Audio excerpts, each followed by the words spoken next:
하나님께서 우리에게 주신 말씀은 사무엘하 14장 25절부터 33절 말씀입니다. 사무엘하 14장 25절부터 33절 말씀 번갈아 가면서 읽고 마지막은 함께 읽겠습니다.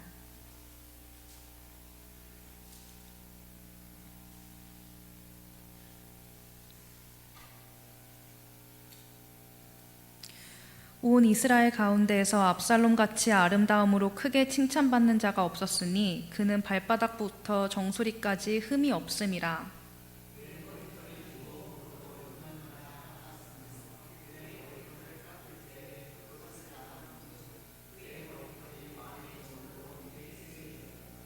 압살롬이 아들 셋과 딸 하나를 낳았는데 딸의 이름은 다말이라. 그는 얼굴이 아름다운 여자더라.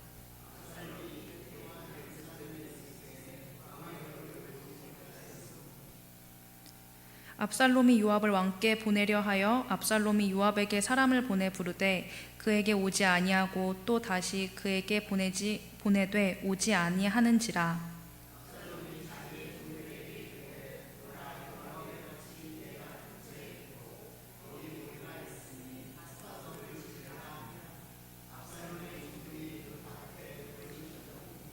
요압이 일어나 압살롬의 집으로 가서 그에게 이르되 어찌하여 내 종들이 내 밭에 불을 질렀느냐 하니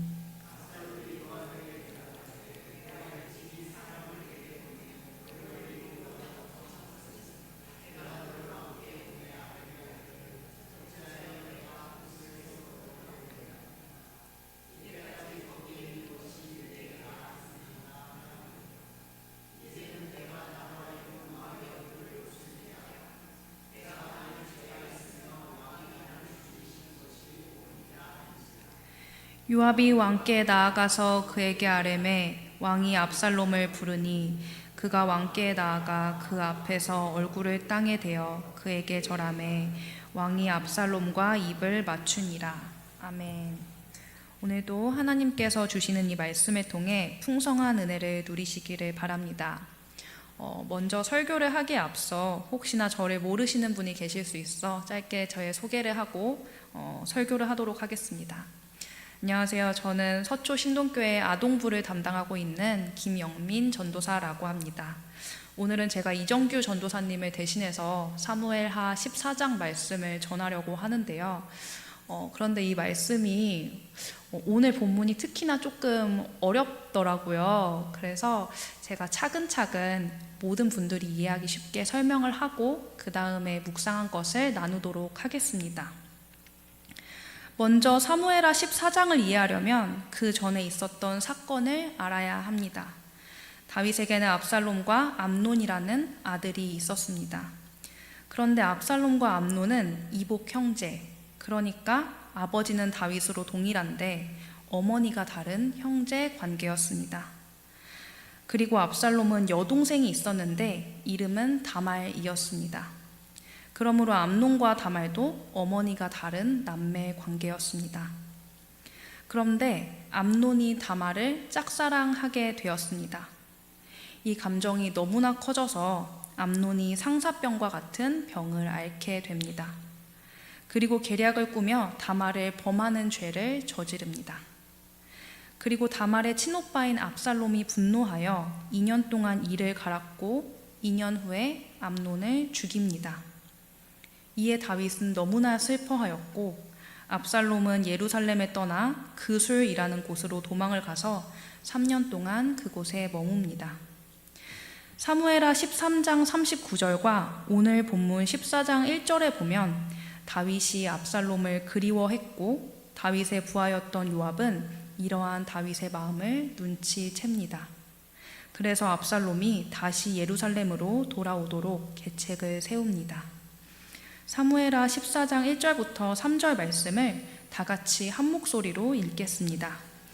수르야의 아들 요압이 왕의 마음이 압살롬에게로 향하는 줄 알고 드고아에 사람을 보내 거기서 지혜로운 여인 하나를 데려다가 그에게 이르되 청하건대 너는 상주가 된 것처럼 상복을 입고 기름을 바르지 말고 죽은 사람을 위하여 오래 슬퍼하는 여인같이 하고 왕께 들어가서 그에게 이러이러하게 말하라고 요압이 그의 입에 할 말을 넣어 주니라.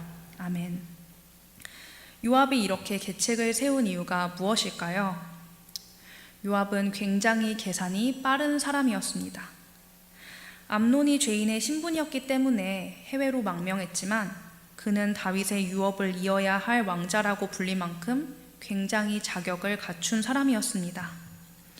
그렇기 때문에 재능 있는 왕자가 오랫동안 자국을 떠나는 것이 이스라엘에도 도움이 되지 않을 뿐만 아니라 그가 해외에서 자신의 세력을 키운다면 다윗과 그의 후손에도 전혀 도움이 되지 않을 것이었습니다. 또한 최근 몇 년 다윗이 보여준 모습은 전혀 왕답지 못한 모습이었습니다. 그래서 좋은 후계자를 미리 정함으로 민심을 수습할 필요를 느꼈습니다. 잘생기고 용이 주도한 성격을 가진 압살롬은 요압이 보기에 다윗의 후계자로 전혀 손색이 없어 보였습니다.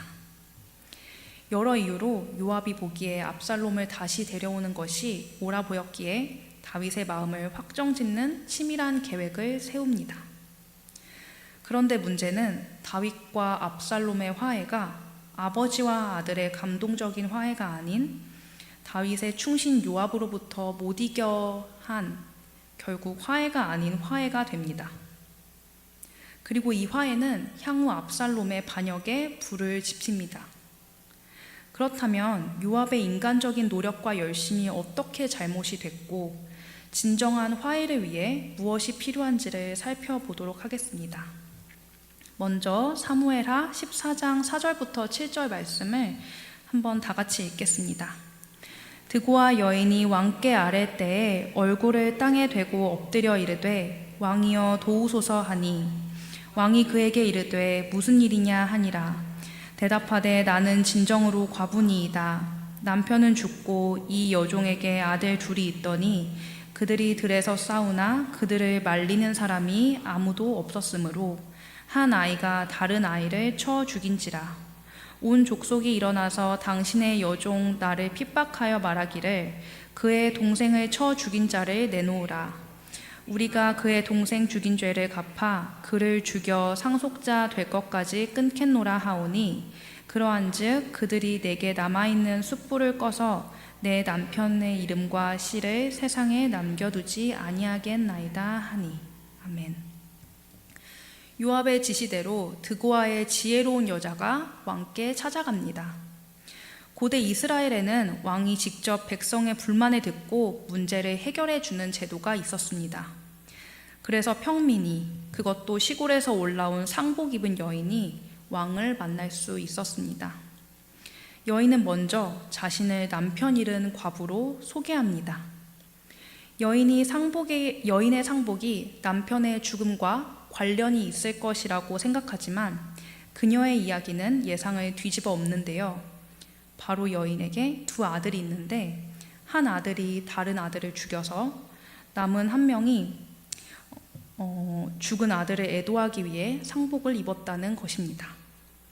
그리고 온 가문이 남은 한 명의 아들마저 죽이려고 한다고 말하면서 남편의 이름과 유업이 아들을 통해 지속되도록 아들을 지켜달라고 다윗에게 간절히 요청합니다. 그리고 다윗은 이러한 여인의 부탁을 들어줍니다. 사실 여인이 다윗에게 제기한 요청에는 형제끼리 살인했을 때 정의를 구현하여 남은 형제 또한 죽게 하는 것과 집안 자체가 몰락하는 경우 어떠한 것을 우선시해야 하는가의 문제가 내포됩니다. 그리고 이후 여인은 12절에서 두 번째 이야기를 시작합니다. 사무엘하 14장 13절 말씀을 제가 읽어드리겠습니다. 여인이 이르되 그러면 어찌하여 왕께서 하나님의 백성에게 대하여 이 같은 생각을 하셨나이까? 이 말씀을 하심으로 왕께서 죄 있는 사람같이 되심은 그 내쫓긴 자를 왕께서 집으로 돌아오게 하지 아니하심이니이다. 이 여인은 이야기의 초점을 갑자기 다윗에게로 집중시키며 왜 추방당한 압살롬을 회복시키려 하지 않는지를 묻습니다. 그리고 여인의 메시지는 나단 선지자와 같이 매우 날카롭게 다윗의 마음을 파고들었습니다. 사실 여인의 말은 장황하면서도 전혀 논리적으로 맞지 않았습니다. 그것은 사무엘하 14장 14절에서 아주 잘 나타납니다. 우리는 필경 죽으리니 땅에 쏟아진 물을 다시 담지 못함 같을 것이오나 하나님은 생명을 빼앗지 아니하시고 방책을 베푸사 내쫓긴 자가 하나님께 버린 자가 되지 아니하게 하시나이다. 인간은 죽을 수밖에 없는 존재이고 생명이 엎질러지면 다시 주워 담을 수 없다고 말하지만 뒤에서는 하나님은 생명을 빼앗는 분이 아니라고 이야기합니다. 이것은 여인이 자신의 이야기를 하는 것이 아니라 누군가의 사주를 받고 이야기했다는 인상을 줍니다. 또한 압살롬은 살인자이기 때문에 굳이 데리고 올 필요가 없었습니다. 다윗의 평소의 지혜와 똑똑함이라면 여인의 말에 모순됨을 알 것이고 요압의 계책도 나쁜 것임을 알았을 것입니다. 그럼에도 아들 압살롬에 대한 감정이 깊어진 다윗은 드고와 여인의 말을 듣고 성급한 결정을 내립니다. 압살롬을 예루살렘으로 다시 데려오도록 명령한 것입니다. 여기까지 보면 요압의 계략이 성공한 것처럼 보였습니다. 그러나 28절과 29절을 보면 압살롬이 예루살렘에서 꼬박 2년 동안 살았지만 왕의 얼굴을 볼 수 없었습니다. 3년간 그 술에 머물 때보다 예루살렘 성 안에서 같이 사는 인연이 아버지와 아들 사이를 더 멀어지게 했습니다. 또한 압살롬은 사실상 가택 연금 상태였고 왕자 신분으로 복귀도 못했으며 처벌을 받거나 사면된 상태도 아니었습니다. 그래서 이러지도 저러지도 못하는 그의 입장은 매우 답답했을 것입니다. 게다가 요압조차도 자신을 피했습니다. 그래서 너무나 답답했던 그는 요압의 밭에 불을 지릅니다. 그리고 압살롬은 아예 자신의 왕자 지위를 회복시키든지 죄를 제대로 물어 사형에 처하든지 하라고 요구합니다. 그제서야 더 이상 피할 수 없음을 깨달은 요압은 압살롬의 말을 왕에게 전합니다. 다윗은 또 한 번 요압에 못 이겨 압살롬을 대면합니다. 사무엘하 14장 33절 말씀을 다 같이 읽겠습니다. 요압이 왕께 나아가서 그에게 아뢰매 왕이 압살롬을 부르니 그가 왕께 나아가 그 앞에서 얼굴을 땅에 대어 그에게 절하매 왕이 압살롬과 입을 맞추니라. 아멘. 5년 만에 다윗이 압살롬을 대면했지만 아버지와 아들의 관계치고는 매우 건조합니다. 왕의 입맞춤 또한 이후 압살롬의 입맞춤에 비하면 매우 형식적입니다. 마음을 담은 입맞춤이 무엇인지 알았던 압살롬은 다윗의 입맞춤이 형식적임을 누구보다 잘 이해했고 다윗의 마음에 대해 더 이상 어떠한 의심이나 미련이 남지 않았습니다. 그리고 다음 장에서 그는 다윗을 반역했고 다윗은 압살롬이 죽을 때까지 쫓기는 신세가 되었습니다.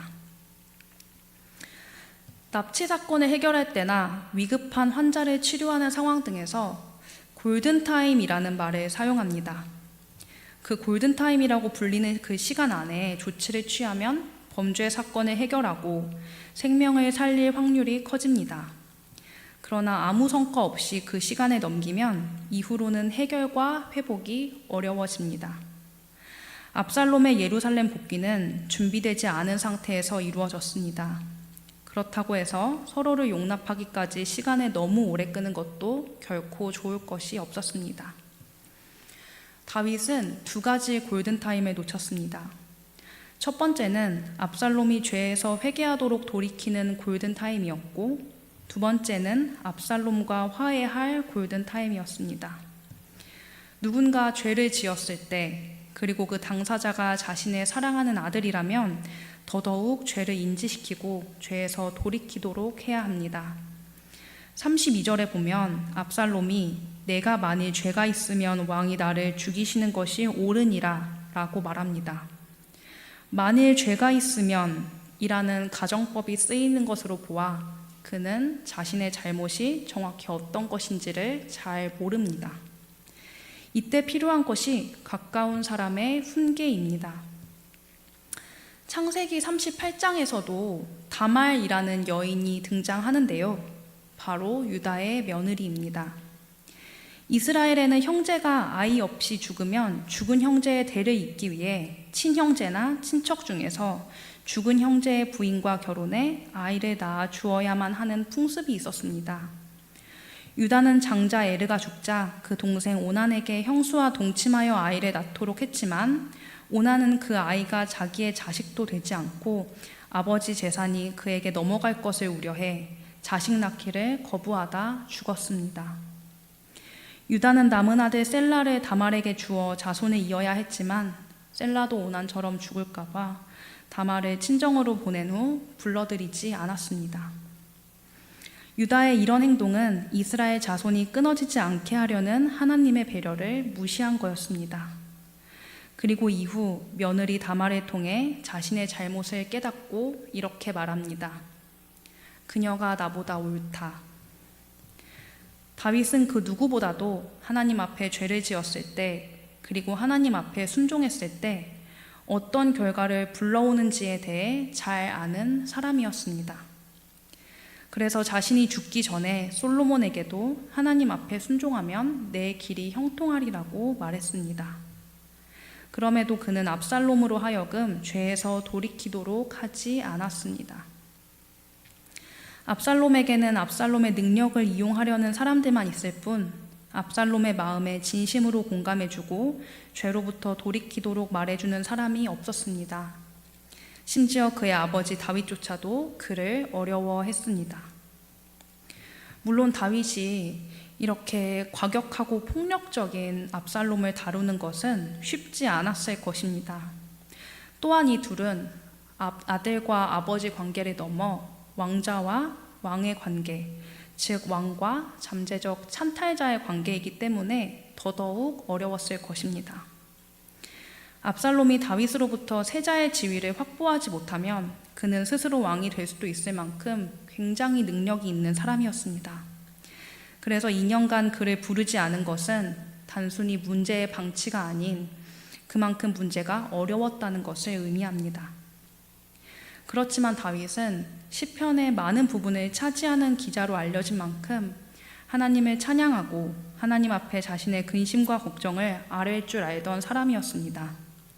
그랬던 사람이 압살롬의 문제를 하나님 앞에 가지고 오지 않았다는 것은 압살롬을 죄에서 돌이키도록 하지 않은 그의 과오가 절대로 정당화될 수 없다는 것을 의미합니다.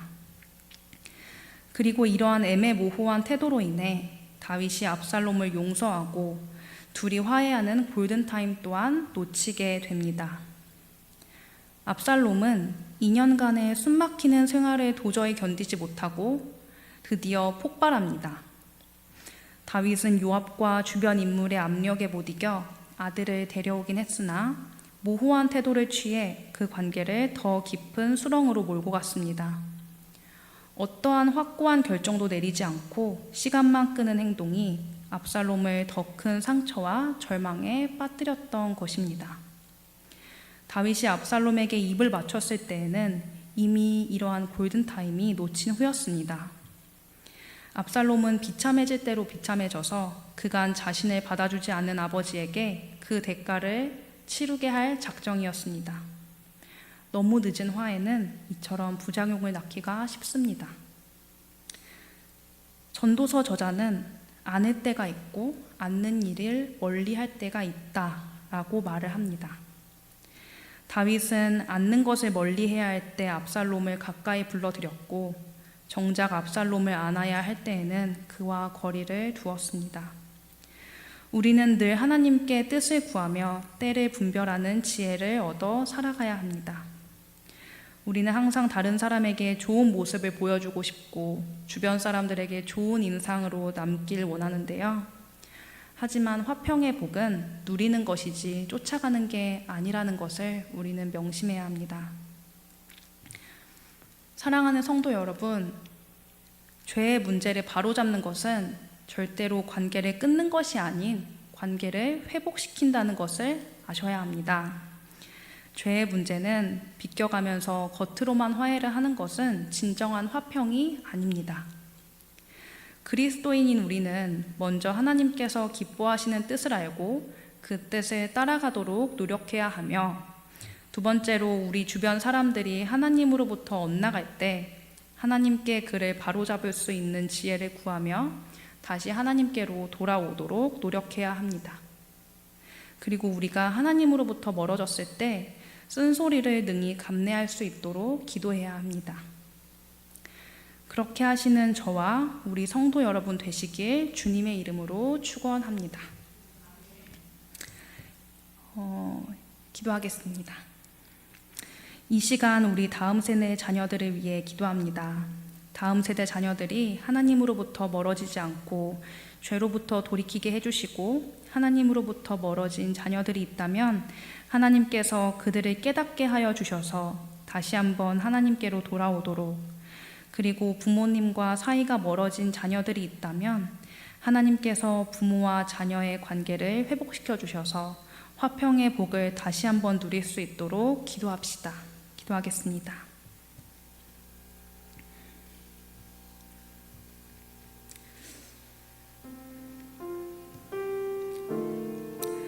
하나님, 오늘 다윗과 압살롬의 관계에 대해 살펴보았습니다. 하나님, 저희에게 아낼 때와 아낼 일에 멀리해야 할 때를 분별하게 해 주시옵소서. 하나님, 그리고 이 시간 우리 다음 세대 자녀들을 위해 기도합니다. 다음 세대 자녀들을 키워주셔서 하나님으로부터 멀어지지 않고 죄로부터 돌이키게 해주시길 기도합니다. 또한 하나님으로부터 멀어진 자녀들이 있다면 하나님께서 그들을 깨닫게 해주셔서 다시 한번 하나님께로 돌아오도록, 그리고 부모님과 사이가 멀어진 자녀들이 있다면 하나님께서 부모와 자녀의 관계를 회복시켜 주시옵소서. 하나님, 우리 서초 신동교회 성도분들과 함께 해주셔서 성도분들이 화평의 복을 누리게 해주시고 모든 분열과 분쟁이 떠나가게 해주시고 오직 주님의 보혈로 이곳을, 이 교회를 덮어 주시옵소서.